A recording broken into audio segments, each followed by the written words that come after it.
Praise the lord. యెషయా గ్రంథము 5వ అధ్యాయం 11, 12 వచనాలు. మద్యము తాగుదమని వేకువనే లేచి తమకు మంట పుట్టించు వరకు చాలా రాత్రి వరకు పానము చేయు వారికి శ్రమ. వారు సితారా స్వరమండల తంబూర సన్నాయిలను వాయించుచు ద్రాక్షారసము తాగుచు విందు చేయుదురు, కానీ యెహోవా పని యోచింపరు, ఆయన హస్తకృత్యములను లక్ష్య పెట్టరు. ఇక్కడ పానము చేయుచు అంటే పానమనే కాదు, మనందరం మన సొంత పనుల్లో మునిగిపోతున్నాం. మనం పొద్దున్నే లెగుస్తాం, రాత్రి పడుకునేదాకా రోజు మన పనులే తప్పించి దేవుని ఉద్దేశం ఏంటి, దేవుని పని ఏంటి అన్నది ఆలోచించం. దేవుడు మనల్ని ద్రాక్ష తోటగా, మంచి ద్రాక్ష తోటగా నాటాడు.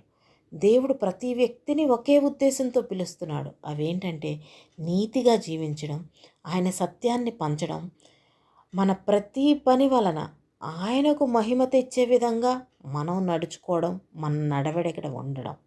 కానీ మీరు మనలో చాలామంది విశ్రాంతి తీసుకుంటున్నాం, వినోదంలో గడుపుతున్నాం, ఈలోకపు ఆనందాల్లో మునిగిపోయి, ఈలోక బంధాల్లో మునిగిపోయి దేవుని పిలుపును విస్మరిస్తున్నాము.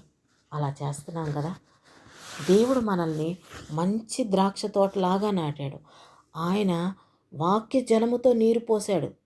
తన ఆత్మను మనలో ఉంచి మనల్ని సంరక్షించి కాపాడాడు.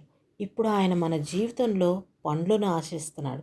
అవి ఏమేంటంటే నీతి, ప్రేమ, విశ్వాసం, పరిశుద్ధత, న్యాయం చూపడం, దయ చూపడం, సత్యంలో నడవడం.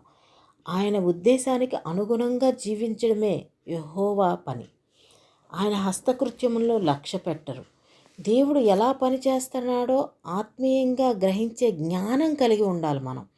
ఆయన తీర్పులోనూ, కరుణలోనూ, ఆయన ఈ సృష్టిని సృష్టించిన విధానంలోనూ ఇవన్నిటిని మనం లక్ష్య పెట్టాలి. ఆయన గౌరవించాలి, మనం ఆయన్ని ప్రేమించాలి. అలాగే ప్రజల జీవితాల్లో దేవుని చేతి పని ఎలాగ జరుగుతుందో గుర్తించి ఆ విషయంలో అవగాహన కలిగి ఉండాలి. మన చుట్టూ ఆయన చేయుచున్న కార్యములను మనం గుర్తించి గౌరవించాలి. అంతేకాదు, దేవుని ప్రజమైన మనము పరనివాసులముగా ఈ భూమిపైన ఉన్నంతకాలం జాగ్రత్తగా బ్రతుకుచు ఆయన ప్రతినిధులుగా ఉండే బాధ్యత మన మీదే ఉంది. మనం మారు మనసు పొంది, పశ్చాత్తాపం పొంది, మనము ఆయన చెప్పిన విధంగా నడిచి పరలోక రాజ్య వారసులం అవ్వాలి. ఇదే మన జీవిత లక్ష్యం.